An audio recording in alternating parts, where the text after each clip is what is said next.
I'm gonna pause the recording, but can someone remind me to start it again? Thanks.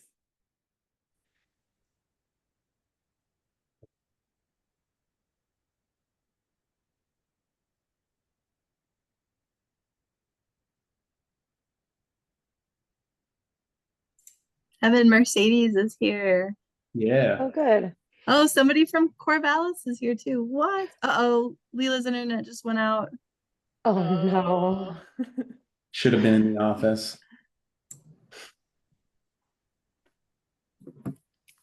I can also look at Q&A if they can Yeah. go back.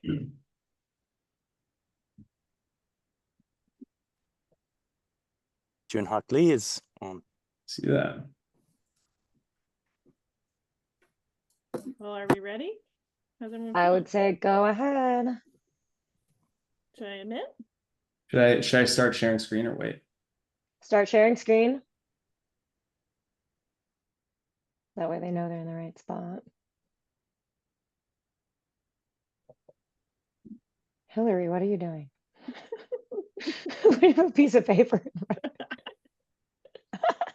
At what point would you like us to go off camera? Let's do it now. I'm gonna let people in. Oops, hold on.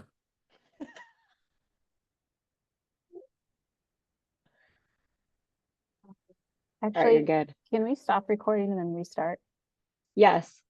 One thing oh, perfect. One thing I want to also let you all know is that these slides actually are already up on our website page. One of my colleagues is going to drop that into the chat, and you can actually follow along with those slides if you want those for this, for any reason. And then you can also refer back to those after. Closed captioning is available for those who may want that, and you'll just need to go to the bottom of your screen and click more, and that should be available to you. Please keep your videos and microphones muted to minimize the distractions. And then as we open up the Q&A portion of things, we may find that we want to have a little bit more discussion. So maybe we ask folks to unmute or turn cameras on if we need some clarification. I already said this, but if you're just joining, you are welcome to share your name, role, and organization in the chat so folks can get to know who's here and maybe identify folks that may be good for collaborative efforts for this grant. And then the last and most important thing is that if you have questions, please post those in the Q&A. So that should be in the bottom panel on your screen. If you don't see it, it may be under the little more button as well. Please do not use the chat for Q&A. Things tend to get lost in there, and the Q&A box is really meant for us to be able to decipher the best questions. You can submit anonymously, but if you do have your name and you do feel comfortable giving the question with your name attached to it, that can help us if there's any follow-up action that needs to be taken. And then one thing to note too is that you can actually upvote a question. So if you have the same question as someone else, or you think another question is particularly good, you can like it with the thumbs up emoji. And if one question gets a bunch of likes, we'll make sure that we get to that question first. So with that, I will move forward to hand this over to Scott. Thank you so much, Allison, and welcome everyone. This is an exciting day for us. This project has been underway for well over 2 years, and we're so excited to have this webinar and introduce folks to our general program and to start building relationships. I imagine most of you are already familiar with our team at ODF, but for the sake of those who are not familiar, our program has been in existence for about 30 years. Our urban community forestry team has been funded by the United States Forest Service, USDA Forest Service, and historically we've only had funding to support 2 staff. And as a result of recent developments, both with this federal funding opportunity as well as funding at the state level, we are now a team of 7 folks, and we're excited to announce that we have 2 more folks who we're bringing onto the team. So our numbers are growing, and with that, it means we'll be able to provide much better support to our community partners than ever before. Historically, due to staff and capacity limitations, we've been forced to work predominantly with Oregon's 240 cities, incorporated cities and municipalities. But now we're excited to usher in a new era and work hand in hand with community partners ranging from tribal nations to nonprofit and community-based organizations, institutions of higher learning, as well as schools and other neighborhood groups. We'd like to expand our sphere of influence and really bolster our community of practice. So welcome today, and next slide, please. Our mission is to basically advance equity, well-being, and resilience for all Oregon communities. And we do that by helping to promote strategic investments in trees and green infrastructure. And our vision, our long-term hope is that every community forest in our state thrives based on good planning and management, and serves as an example of how trees and forests can be vital contributors to our state's social, economic, and environmental well-being. Next slide, please. For those of you who are not familiar, the Inflation Reduction Act that was announced, basically the Notice of Funding Opportunity awards were announced last fall in late August, early September, and Oregon fared really well in that competitive nationwide process. Our state agency, ODF, received $3.75 million of funding, and our overall state brought in an additional $58.2 million. Some of that was based on the competitive grant that ODF won, but the majority of it was actually community groups, folks like Friends of Trees, folks like Northwest Youth Corps, cities like the city of Salem, Hermiston, Pendleton, and other coalitions of groups. So as you can well understand, $58 million is a significant boost just to our state's economy, but the ability to transform and empower groups that historically have not had access to funding, this is going to be a game changer. So we're excited to play a role in that. Overall, the federal legislation earmarked $1.5 billion for tree planting and related activities. And our approach is more of a whole systems approach. We don't want to just focus on tree planting. We'd like to use this as an opportunity to invest in human-centered systems and programs that can really support trees and green infrastructure over the long term. So we're excited to fill you in on some of those details. Next slide, please. This is a fun reminder of the state we're in. Basically, we're in uncharted territory. We're winging it. We're flying by the seat of our pants and basically building our airplane as we're flying it. So we greatly appreciate your patience, understanding, and grace as we stand up this brand new program. And we hope that you'll definitely let us know at first chance if you have concerns or questions, or if there are any suggestions you have to improve our processes or our program in general. We are so committed to working closely, and ultimately this entire project is about building relationships and, once again, extending or bolstering our community of practice. Next slide, please. As mentioned, I am the program manager for our team, our Urban Community Forestry team, and I'd like to introduce our current team members, recognizing that we have an additional 2 folks who are going to join us. But I'll start with Brittany Oxford. Brittany is our Senior Community Assistance Forester. Next, I'll introduce Evan Elderbrock. Next, I'll introduce Leela Gonen. And next, I know Leela's internet was causing problems. Next, I'll introduce Allison Harrell. already met Allison. And last but certainly not least, Jennifer Killian, our 5th Community Assistance Forester. And if Jennifer is unavailable, I will then introduce Hillary Olivos-Rude, our esteemed Subaward Program Administrator. And with that, I'll turn things over to Hillary. Thank you, Scott, for introducing the State of Oregon Urban and Community Forestry Program. Hopefully everyone can hear me well. Feel free to give me a thumbs up if I'm doing well for you. If not, let our moderator know and we'll make sure to speak up for you or slow down. As mentioned, there are many services this program provides, but today we are here to kick off the Growing Equity All Entities Subaward program. We've allotted about 30 minutes for an overview of this unique funding opportunity tied to this specific program, offering a high-level look at the call for proposals, aka funding notice, and the application process. We do ask that as you think of questions to add them in the Q&A section in Zoom. You find it under More, and our collective team will be answering these as best as possible before the end of the information session today. Now, as mentioned earlier, I will be the main point of contact as Grant Program Administrator for the 2 Subaward programs. My aim is to keep the flow of communication open and remove administrative barriers for those interested in applying for these programs, and to organize the resources to support the successful fulfillment of each Subaward proposal.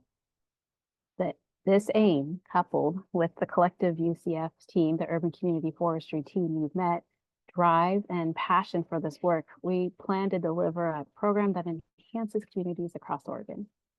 You heard how Urban Community Forestry Program was able to secure the federal funding, but let's learn who this funding is for and how this funding will become available. Next slide. Our overarching goal is for all funds to be awarded to outstanding proposals that promote urban and community forest investment, as well as tree equity in overburdened and underserved communities. Within this goal for the Subaward programs, the funding must be aligned to meet one of the following 6 priorities. In this slide, we're recognizing the 2 priorities. One is to support urban and community forestry assessments for planning and management prioritization, as well as to expand forestry tree production for urban and community forestry plantings and continued maintenance. Some examples of potential projects could be monitoring tree health by organizing and conducting a tree inventory, or that tree inventory could inform the pace and scale of a maintenance plan for tree canopy enhancement and expansion to help a community become more resilient to combat heat island effects and increase their overall health benefits. Next slide.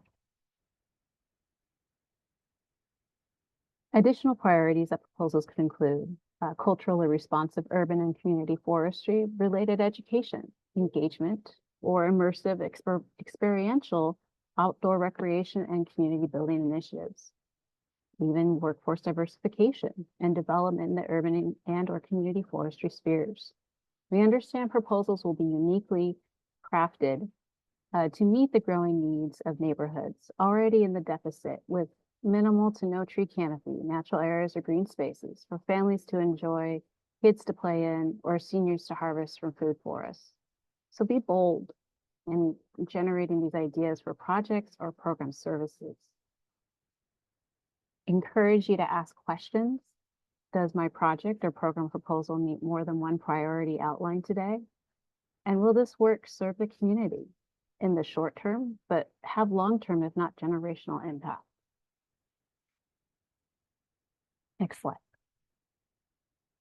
The remaining priorities recognize how much better people can retain knowledge by applying, sharing, and collaborating with others on what was learned along the way. So think about, will the project program proposals increase, establish, or support urban and community forestry monitoring, adaptive management, and lessons sharing or storytelling? Or perhaps building capacity with urban and community forestry network through collective impact. These components can help advance efforts into the future as we're paving the way to and adding to the foundation laid out by past experiences, municipalities, and community organizing work. Tracking impacts and sharing lessons learned informs the need for future investments in communities and urban forestry, if not celebrates the connections the various projects or programs have with one another. I'll pause here and shift over. Thanks everyone for sticking with me to that. Next slide, we have the subaward program details. Now, as you may all be aware, all entity subaward program, we do understand this is going to be competitive. And we recognize that potential applicants are at various stages of program and project development. So this is why we're offering 2 funding opportunities under the subaward program. So, open this year, one starting now and obviously May 31st through, it's going to be extended, but September 30th presently, and next year in 2025. We anticipate to begin dispersing funds after the new year in January 1st, 2025 through September 1st, 2028. This funding notice, we encourage everyone who is eligible to apply for either a planning partnership, project development, or small project subawards with a $10,000 to $100,000 range, or those who have maybe a further developed project and looking to expand an ongoing program to apply for the $100,001 to $750,000 range. The 2 funding opportunities will hopefully offer those in their initial planning or smaller project stages a pathway to engage again in the next year when we produce our next round of a call for proposals. And for those looking to obtain more funding to continue or close out a project, we do recommend for you to reapply. As Scott noted, our approach has been adaptive management, and we have been working to help make the registration and application processes as seamless as possible. Thus, the online grant management system called WebGrants was acquired by the Oregon Department of Forestry for all applicants to submit their proposals from the comfort of their home office or business office if you have one, or the field. We plan to open the registration portion of the system on Monday, July 1st, but we are delaying the full application until July 15th. Our goal is to provide you an easy system as well as a high quality production. With the launch of the application portion, I imagine you will see another info session being announced, and we will honor the 2-week extension for those needing that time to submit. We are extending this call for proposals to October 15th, 2024. Quite a bit of information, so I will pause here and I will pass it over to Evan to review who and what is eligible to receive this funding.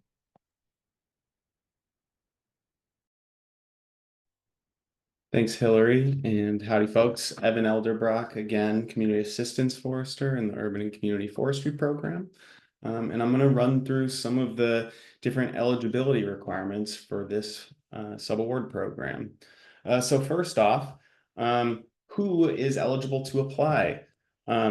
And again, this list of eligible entities are for lead applicants. So proposals can be developed by an individual entity or a collaboration of multiple entities, and only the lead entity needs to be one of these eligible entities. But eligible lead applicants include federally recognized tribes of Oregon, tribal organizations, local governments, which include city, county, soil water conservation district, or other special governments. Also note, I didn't put it in the list here, but school districts, K through 12 schools are also eligible. Public and state controlled institutions of higher education, from some of our university systems to community colleges, as well as nonprofits and community-based organizations, which also includes other universities. Yeah, so that's sort of the list of lead applicant eligible entities. And these lead applicants also need to be registered in the System for Award Management, which is, and have a unique entity identifier. And there's some different services to help support that if you don't already have a SAM.gov registration, but that will be required to submit your application. In addition, the primary applicant will also need to have a federal employer identification number. I imagine that this will be a place where folks have a lot of questions. We've seen a lot of questions on this already, but I will hope to clarify some of that here, and we will continue to work with you through your questions.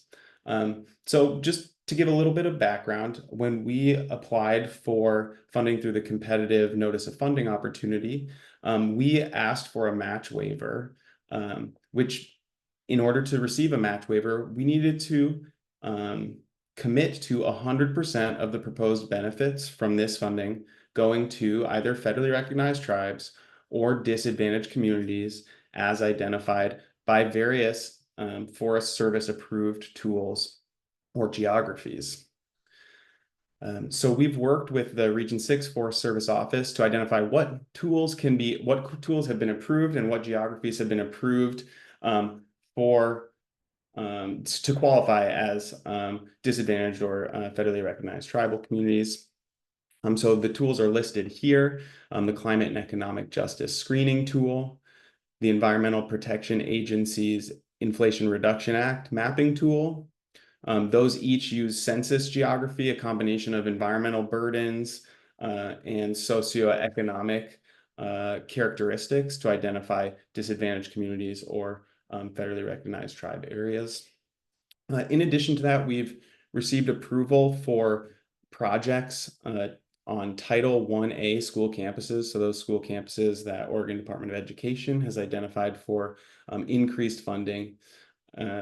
And we also have a sort of case-by-case understanding with the Forest Service that that these tools, the Climate and Economic Justice Screening Tool, Environmental Protection Agency's IRA tool, and Title 1A campuses, that doesn't really fully represent the all disadvantaged communities across the state of Oregon, and that there are marginalized communities that don't necessarily meet those definitions. For example, unhoused populations that don't necessarily get counted in the census, or there are programs that serve populations that aren't tied to where the activities are taking place. Think educational or workforce development programs. So we're working right now for a pre-eligibility screening process to support organizations that maybe don't necessarily fall within the Climate and Economic Justice Screening Tool approved polygons or the EPA IRA approved polygons or on Title I school campus, that will work with the Forest Service to give you a determination based on sort of your explanation of how your program or projects are serving disadvantaged communities and that may not be identified from those tools. I've also put together a mapping tool, which I'll just show you really briefly here. This tool is basically a compilation of those approved geographies. So you'll get this little pop-up window that can get you to our program webpage. You can just hit OK on that. What you'll see here is the little purple dots. Those are Title 1A schools in Oregon. And then the hatched filled polygons, black hatched fill, are areas that the Climate and Economic Justice Screening Tool have identified as disadvantaged or federally recognized tribes. And the EPA IRA tool are those polygons in orange. And this tool allows you to zoom into your project area. You can create a polygon on your project area.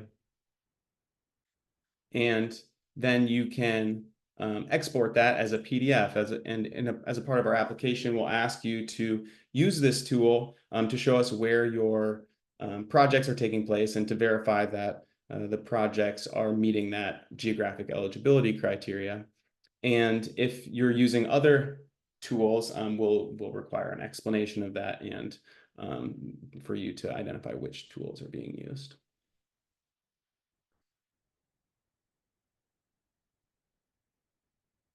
So in addition to geographic eligibility, there are certain lands that are and aren't eligible,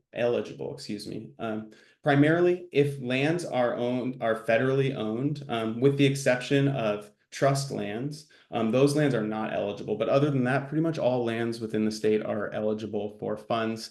So tribal lands, that includes fee and trust lands, private lands, state and local government owned lands, and lands owned by homeowners associations. Those are all eligible for funding through this opportunity.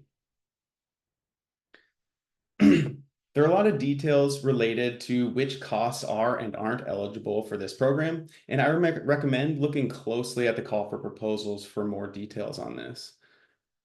Just note that this funding comes through the U.S. Forest Service's Urban and Community Forestry Program, which has sideboards around what types of activities can and can't be funded through this funding opportunity.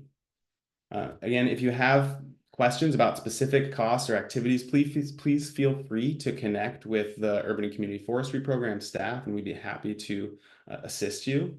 And generally, a good litmus test for eligible costs is, are they related to activities that are essential for program or project that support connections between disadvantaged communities and trees?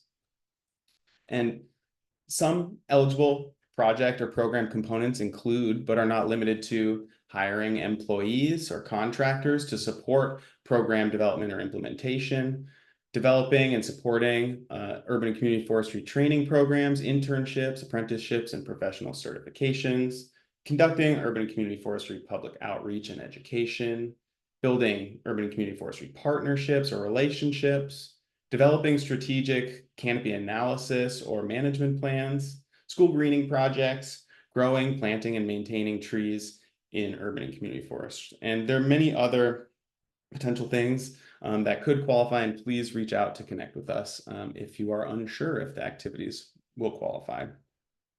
And then lastly, I just want to point out that there are kind of two different costs associated: direct costs, which include the salary and fringe benefits of people working directly on projects or programs, as well as value of labor, services, supplies, and travel spent on the program or project. And then the indirect costs are those that are due to administrative or overhead expenses needed to support the program.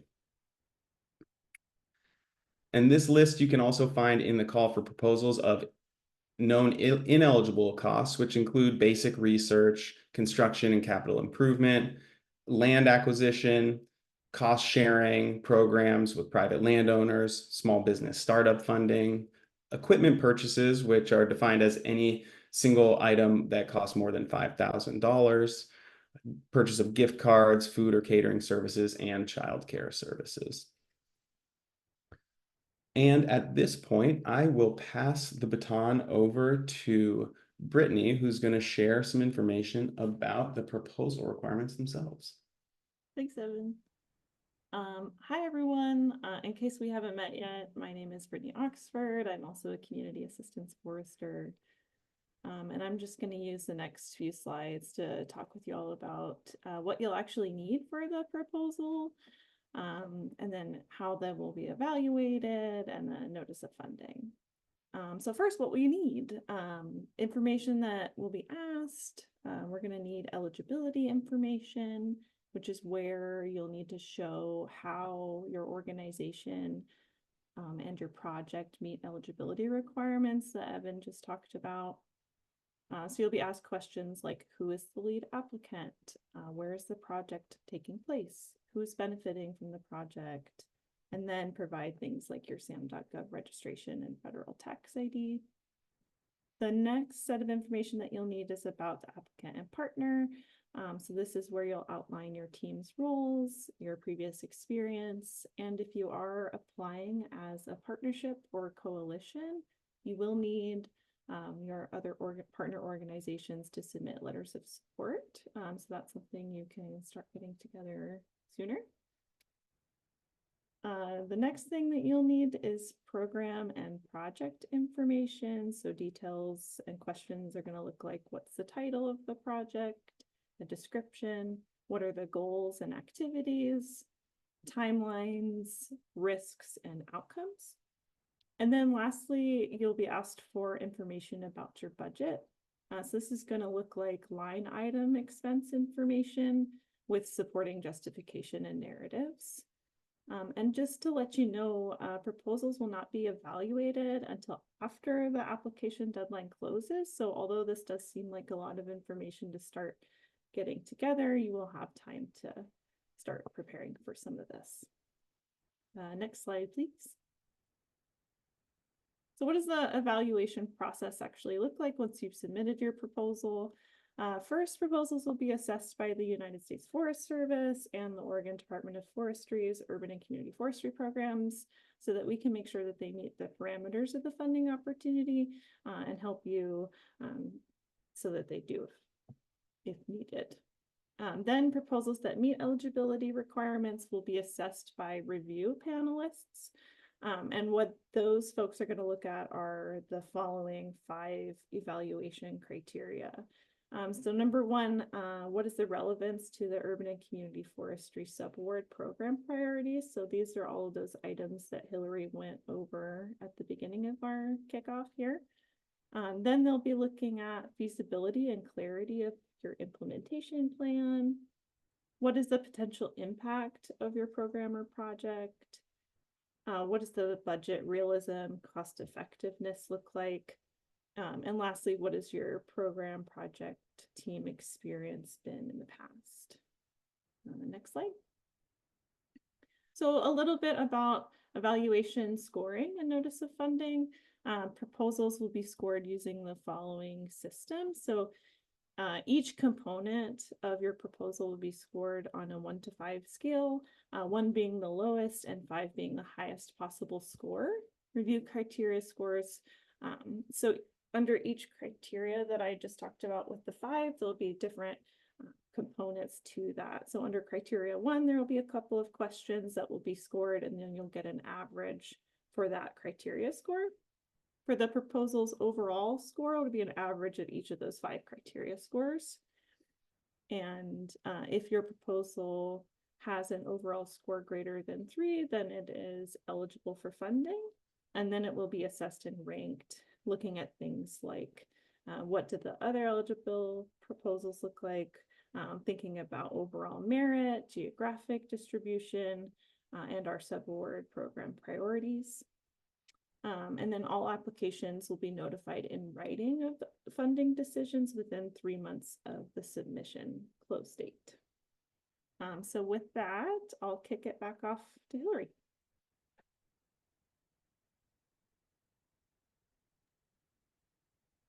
Thanks, Brittany. So hopefully everyone can still hear me loud and clear, see me loud and clear. Okay, great. So subaward programs. It's like most grant programs. We will be set up to provide reimbursements on a quarterly basis. Thanks for that thumbs up. In order to receive funds, we do ask that all subrecipients to maintain an active status in SAM.gov and register in Oregon Buys. Understanding some of these projects and proposals will be a significant lift, especially if they are multifaceted with many partners and milestones. So Oregon Department of Forestry is able to offer advance payments upon request for those seeking a foundation for the initial startup, delivery of services, or stability for implementation of a project or program. Payment schedules will be coordinated with your proposal's budget, activities, and timeline. And the department will reserve the right to ask for more information before we approve and release payment, whether it's a request for reimbursement or advance payment. These payment schedules will be included with subaward agreements. Each successful applicant will be required to complete with either my assistance or community forester's assistance. Next slide. Now, depending upon how the payment schedule is set up in the subaward grant agreement, will likely inform what you'll want to provide for your quarterly reporting, as well as, of course, reinforce those intervals of reporting. Because the reimbursement and advance payment invoice will include many elements that will contribute to informing the quarterly progress report. We're trying to make it as easy as we can to put together that information so we can distill it and utilize it for that overall reporting we have to the U.S. Forest Service. For reimbursements in particular, all expenditures do require source documentation, like receipts, invoices, and documents for personnel costs, and these generally help validate the expenses made under your subaward. I do aim to make this process, like I said, as streamlined as possible for everyone to feel comfortable in their working relationships with the community and foresters, myself, and potentially contracted service providers for the life cycle of the subaward. With these connections, the community assistant foresters will reach out to organize virtual or in-person site visits to review the progress in the field or review records of all the documents submitted. But specific goals of each visit will vary and will be provided in advance of their meeting. We will also make sure to provide enough time in advance to have all of the key individuals there and encourage an open flow of communication to answer and ask any questions in advance, like how to seek reporting resources to prepare or coordinate maybe some translation services. The last piece to note is that the Oregon Department of Forestry is responsible for monitoring the overall awards given under this IRA funding opportunity.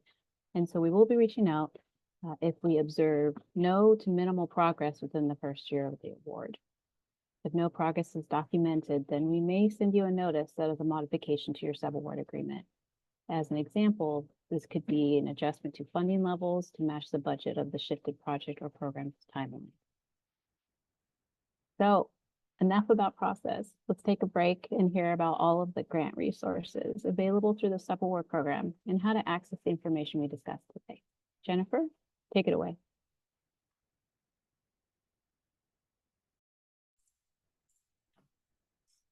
All right, thanks everybody. So, excuse me.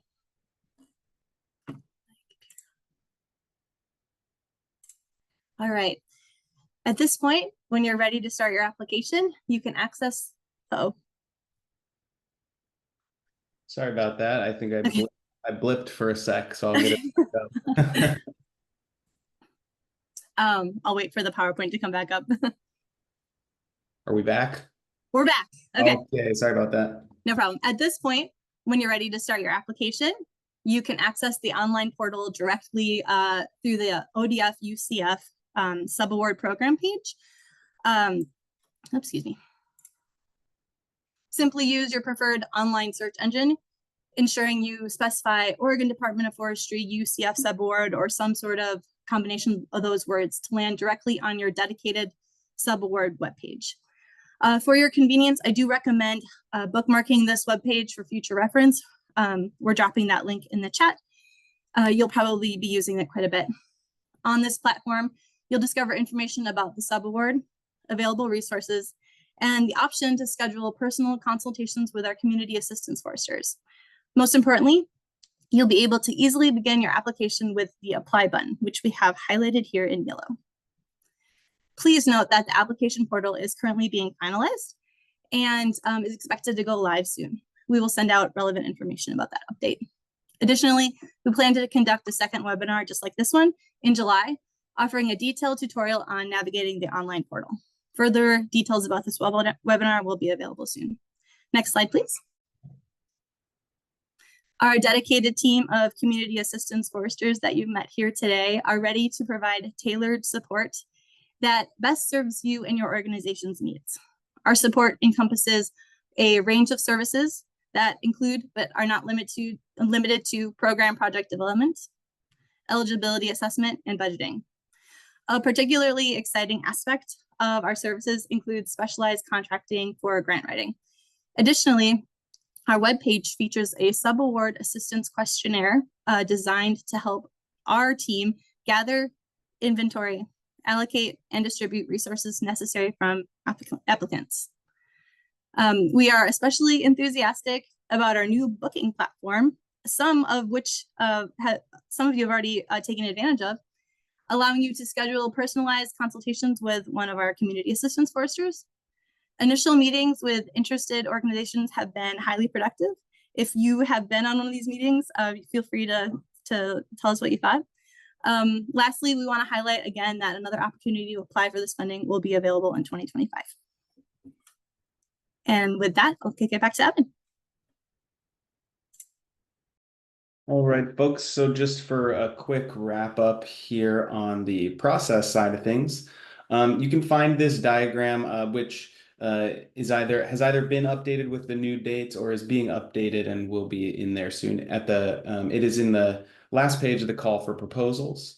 So hopefully at this point, you've had a chance to look over the call for proposals and review all of the subaward materials on the website.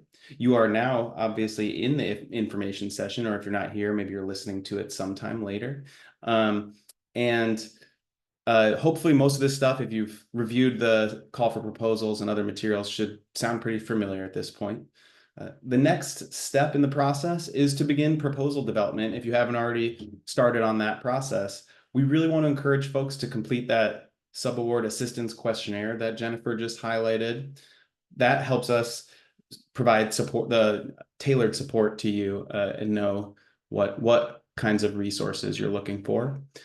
Please, like Jennifer mentioned, schedule a meeting with the Urban and Community Forestry staff to support proposal project development and get any of your questions answered. And then just the small task of writing, completing, and submitting the proposal through the web portal. And as a final reminder, proposal submission period has been delayed and extended from July 15th to October 15th. And also just note, this is in the submission process is one step along the way. There's going to be a few months of the review process, a few months of once awards have been announced, negotiating the agreement process, and then the fun of actually doing the projects. And the last piece here is a list of program resources. You can find all these things on the Subaward program website. There's a tiny URL here. Hopefully you've got it bookmarked at this point. You don't need the tiny URL, but if not, it's there for you.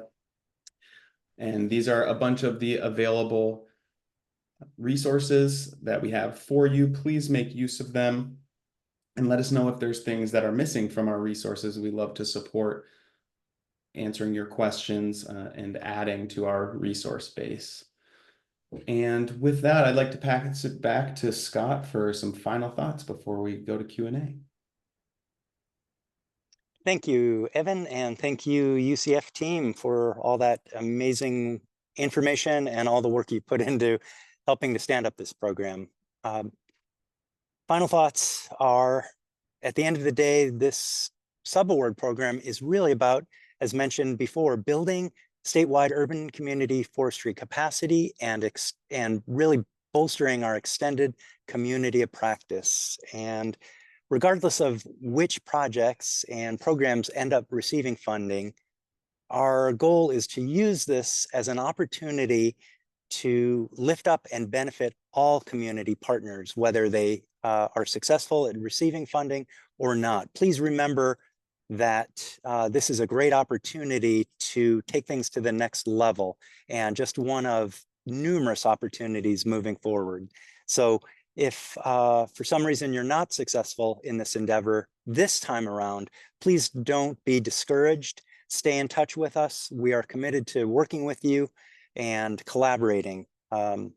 So what we really need is coalition building and collaboration as opposed to competition. So please keep that in mind. With that, I think now would be a great time to move to questions. You probably have dozens of questions and we're here to answer them. And once again, if this forum isn't meeting your needs, please make an appointment with the scheduling tool that was described earlier. Reach out to us by phone, by email. We're here to help. Thank you so much. Awesome, thank you. So we have a number of questions coming through, and Leela, I don't know if you're able to get your internet sorted. Can you hear me? There you are, hi. Yes, I'm here. I've been here this whole time. Okay, great. You know, videos are off. So just a reminder, please use the Q&A section if you have any additional questions. But we will kick this off. I'm gonna start with a couple at the bottom for Brittany, and then Leela, if you want to take those top three for Evan. So just a couple of clarifications, and Brittany, I'm going to send these to you. So you said proposals will not be reviewed until after the proposal submission has been closed on October 15th.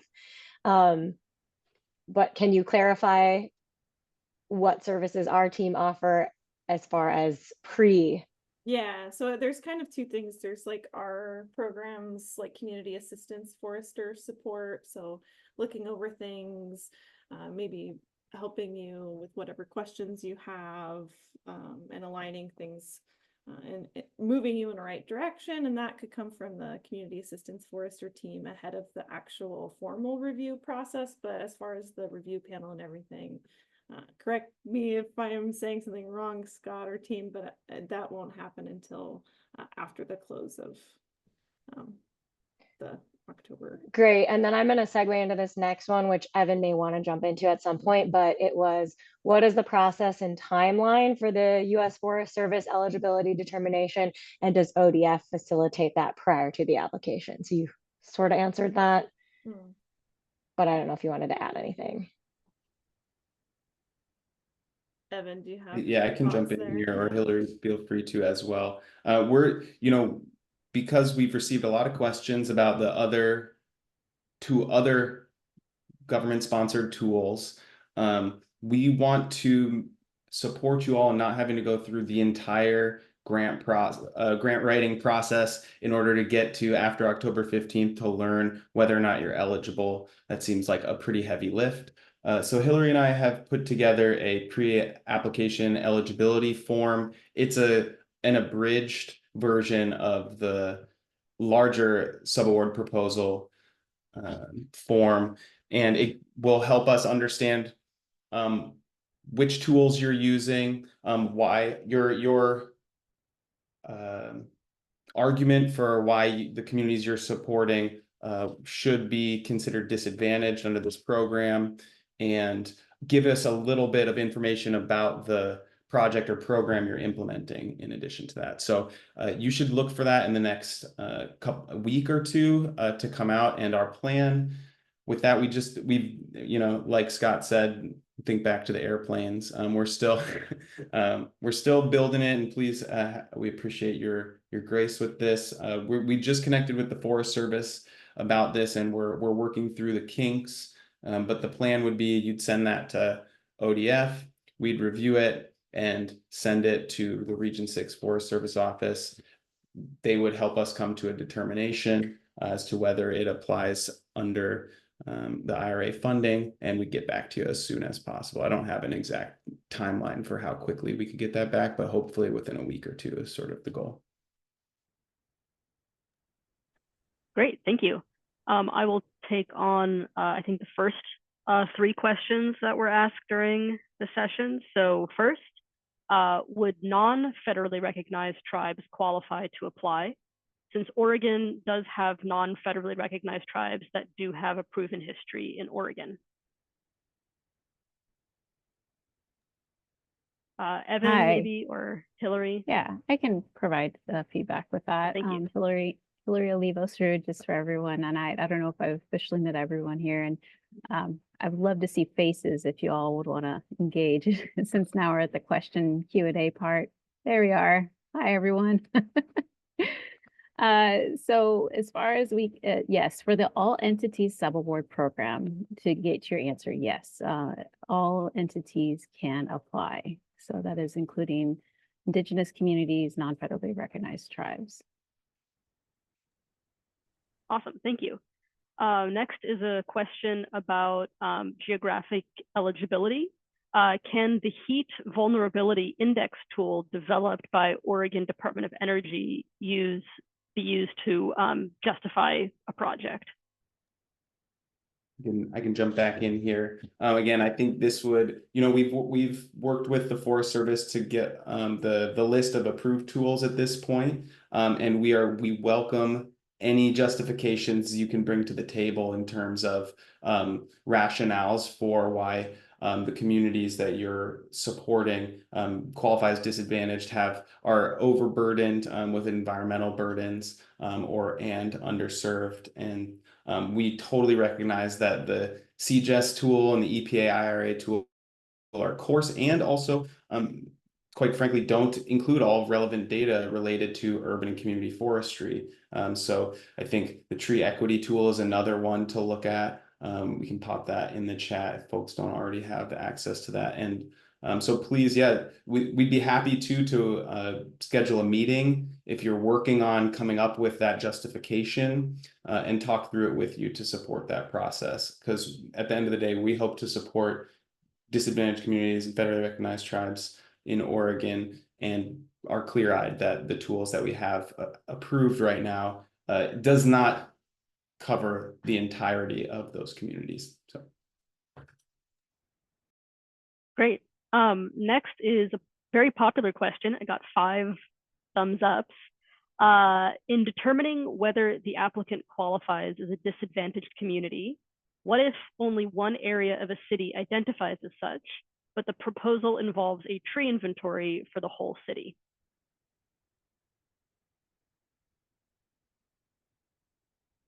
That is a great question. Scott, do you have thoughts there? Yeah, I don't have a definitive answer, but the way I would approach it is I would start with an assessment of which areas would be covered, just hands down, and start with that, and then see if those outlying areas, if we could use supplemental justification tools to bolster and build a case. And worst case scenario, if for some reason the Forest Service doesn't approve those outlying areas, I would explore options for at least getting the IRA to cover those initial areas and then leveraging local support or resources. I think this would be a good time to mention that we are working closely with our partners at DLCD to administer a $6.5 million state green infrastructure grant or community green infrastructure grant that would be a wonderful complement to our program. If, for instance, for the sake of discussion, you have some areas, some priority areas that may not qualify under the federal terms, it might be possible to use those state funds to make up the difference. And our team, once again, would be happy to talk through the details, help you problem solve, because ultimately our prime commitment is to our community partners to get this great work done. And we recognize, as Evan said, that the tools that have been approved are rather coarse and don't cover all the essential details. Great, thanks. I'm going to jump to one more question that's sort of related and see if there's anything you want to add on. But City of Silverton does not meet the metrics in CGS or EPA IRA, but it does have 3 Title I schools within city limits. Does this mean that a project within Silverton would qualify for this subaward, or would it have to go to just those schools? Or would you have the same exact answer for this? Yeah, I can jump in here. The Title I schools are for those school campuses, is what we have come to an agreement with the Forest Service on. So it's an opportunity to promote school greening. We know that school campuses are one of the lowest tree covered land uses in the state. And so this is and schools are really a nexus of community in a lot of ways. So it's a fantastic way to get community involved and to provide those benefits to a community that is both potentially vulnerable and doesn't necessarily always have a say in the process. So advocating for school greening projects. Perfect. Okay, I'm going to take one more. We're getting a little bit more into the nitty gritty on details rather than eligibility. But can organizations be involved in multiple proposals? For example, a leading role in one proposal and a partnership role in another? I'll go ahead and take that one. Hi, everyone. Again, it's Hillary. Yes, they can. We actually did engage that across the way because get out there. Just know that when you go into the online grant system, you notify yourself as the lead applicant versus a participating, and then get those letter of support ready as well. So as you're engaging with all of these various projects and programs, just encourage that collaboration, that nexus and dovetail of work. However we can support it. And just to clarify, that's yes to both. You can be the lead applicant on multiple or a supporting applicant on multiple. We don't currently have a limit on how many applications can be submitted from a single organization. And that's specific to this call for proposal, but there may be a limit in the future call for proposals. So get them in. Great. One just related to that, one question that I did answer just by typing, but it might be worth repeating out loud. The question was whether someone can apply for a project this year and then again for another project in 2025, And so relatedly, the answer to that is also yes. So I could just real quick too. I Sure. think that's part of the idea is particularly for those who maybe don't have super well formed projects yet, there's the planning opportunity to then build on the planning to then apply for an implementation grant from that planning project. So we're really hoping that folks use the first grant as an opportunity to springboard larger projects for the second call for proposals. So speaking of springboarding, that's actually a great segue into the following question, which is regarding rebudgeting. What does the process look like if we need to reallocate funds after receiving them? This is a good thing to consider so we know how much time and detail we should dedicate to the budget section of the application.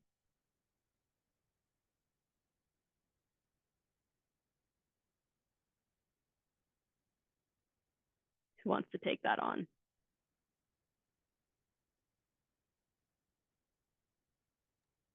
I think between Evan and I, we could probably take this question. And again, we're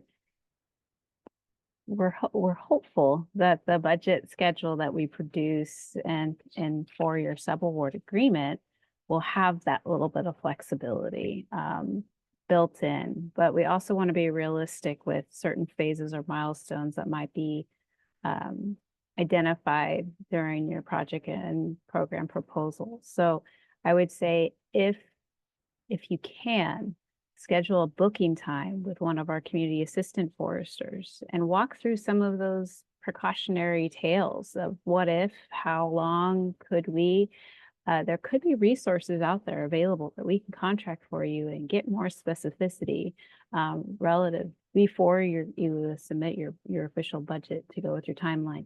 Now, all things change, right? So there is a little bit of shifting that is allowed through the U.S. Forest Service uniform rules. So it allows about 10% shift between categories. So like fringe versus indirect versus all these things. So we understand things move around a bit. Also, sometimes duration of projects, they're like, hey, we thought we would need 3 years. We only need it in 2. Can we close out early? Sure. What does that impact your budget? Can we actually add on more? Well, then if it's shifted outside of your original intent and scope, but it's still within the parameters of the IRA grant and our priorities, we can talk about amending. So like it can go a lot of different ways. This is supposed to be an open discussion for us to work with you all. I'm just trying to think of all of some other key things that we've learned along our ways, Jennifer, Evan, if I'm missing anything. Yeah, I think that 10% wiggle room across all the areas that we recognize that, that being specific and detailed and well researched in your budget and your line items is really important. It's going to be something that gets looked at closely by reviewers. But at the same time, we recognize that just because you did a really good job researching when you applied for the grant, that doesn't mean the costs always end up being the same on the other end. So there's that 10% wiggle room for that. Amendments are always an option. And then just one thing to mention, it's not exactly about rebudgeting, but sort of along those lines is you will see this in the call for proposals, and maybe we mentioned it today, but there may be some proposals that get partial funding awarded. So that's something that you'll say on the application, whether you're willing to accept partial funding. And then there will be a process to sort of reconfigure the budget to scope for the funds that are available. Okay, I'm going to respond to one thing coming through the chat. We're talking about, gratitude for expanding the program as broadly as we could, but obviously we understand this will not meet every community. So thank you for being here. And, if you don't meet it, we understand, we appreciate you taking the time, but if you did want to schedule a one-on-one meeting with us to see if we could figure out a project that might work, and then also pointing you to additional funding. So I know Scott had mentioned the DLCD funding, potentially some of the other funding opportunities. So don't lose hope on your project. We want to point you to some additional resources. So this is not the end of the funding. I just want to say that. And then there's one last question. So folks, keep them coming if you need, if you can, because we do still have a little bit of time. Obviously, if we finish early, that's okay too. But Hey, Allison, can I just yeah, jump in real quick yeah, too? yeah, totally. On that sort of, we've been talking about the importance of collaboration. Yeah. And like we mentioned, there's especially maybe partnering with workforce development or educational programs that are serving community. Like we said, the activities, there's room for case by case. That we understand that these geographies may be missing, particularly in regards to workforce development, educational programs where the activities don't always take place in the same location as the as True. Yeah. Some of this is about getting creative. Like if you are looking to get a tree inventory done, maybe that doesn't mean your staff is doing it, but if you have a workforce development program to bring other people in to teach them how to do tree inventory, maybe that does qualify. So yeah, like Hillary said, be bold and be creative. We're trying to get outside of the box with this, and there's a lot of opportunity. So don't get down too quick. Good point, Evan. So last question here is when, and this is a great question. When would you suggest we estimate a project start date, assuming that things go smoothly throughout the application process?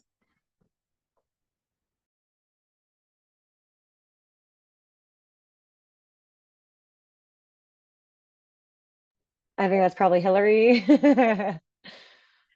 Yeah, I was actually I was taking a moment. No, that is a great question. Thank you, Maz, for asking that. So that is some basic facts I'll provide here, and then we'll go through the piecemeal of the next part. Soonest funding could be dispersed is January 1st, probably January 2nd if we keep things all realistic with the holidays, or Wait, whatever. I'm gonna interject. Technically, Oh. I just want to clarify because actually this came through. Isn't it January 15th now if we extended it to October 15th and we have 3 months? You're right. Okay, cool. Thanks. Just want to make sure I had it right. No worries. Okay, yes, there's that 2-week buffer. Apologies. Thank you for that correction. So yes, January 15th is probably the soonest the funding can get to the project. So whether that is through advance payment request or perhaps maybe there is a kickoff, or once the agreement got handled, they're like, hey, let's kick off before the holiday, the big holiday season. Let's start getting the volunteers and information all organized before we see the funds. We recommend to do what you can within the resources and time that you have. But if you're relying on the funding immediately to initiate or as a launching pad for those next steps, then I would just plan out probably January 15th, if not January 30th. So you can ensure that it comes through. All of your funding can hit your bank deposits accounts, and then we can kind of shift into the project start date. But everyone's project and programs crafted uniquely. So that was a very generic answer. But ultimately, we'll still have to look at your proposals. And if you become a successful candidate after the review process, then we'll definitely walk through what that budget and timelines is. But please just provide an estimated start time. Yes, Evan, feel free to add on. Yeah, just to go back, this is the flow chart, the old one that needs to be updated, but I think you could use it as a guide, still add 2 weeks. But once the review process is complete, the goal is going to be to get this subaward approval done in those next couple months. Though I think we still, I might have clicked on oh no, that is the right one. I think those dates need to be adjusted a little bit, but there may be a couple month buffer between when we know the notice of award and then getting agreements in place. Because depending on how many awards there are, it may take a little while to get those processed, but hopefully we can keep them moving. Mm-hmm. That's our goal. Cool. Evan, do you have your hand raised for a reason? No. Okay. Great. We had one more question come through, and it's about mapping and eligibility tools. So maybe Evan, you'd be a good person to answer this one. Would you recommend only applying for funding projects in geographical areas in the UCF mapping tool to improve the likelihood of the program being funded? I mean, I think generally, yes. If your projects and programs are within the approved geographies, then there's no, geographic eligibility is not a concern. If you go outside of those areas, then, it's a case-by-case basis that will be determined by really the buck stops on this geographic eligibility with the Forest Service, and we can support you in that justification. But I would recommend before submitting an application, if you're intending to go outside of those zones identified in the map, to communicate with us, fill out that pre-eligibility form once we get it up on the website, and we can work with you from there.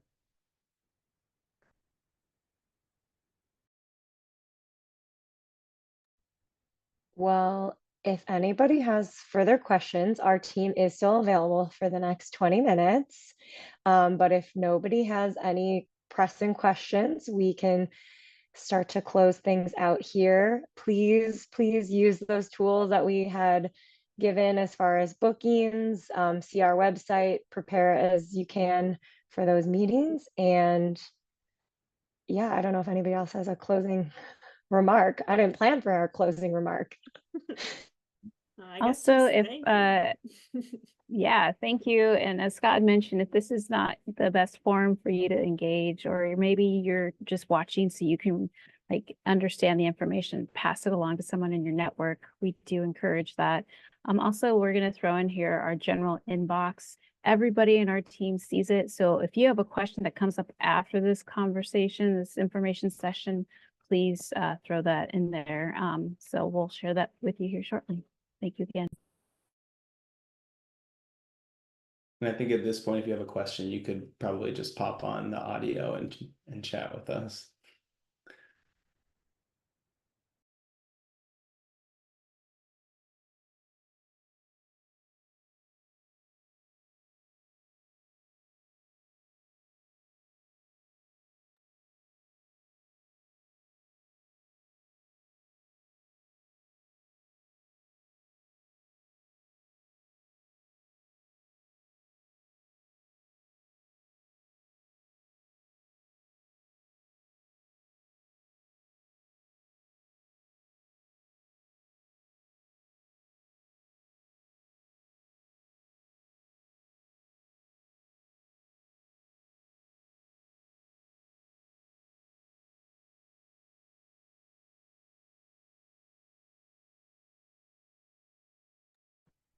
Don't know if you want to end the recording, Brittany.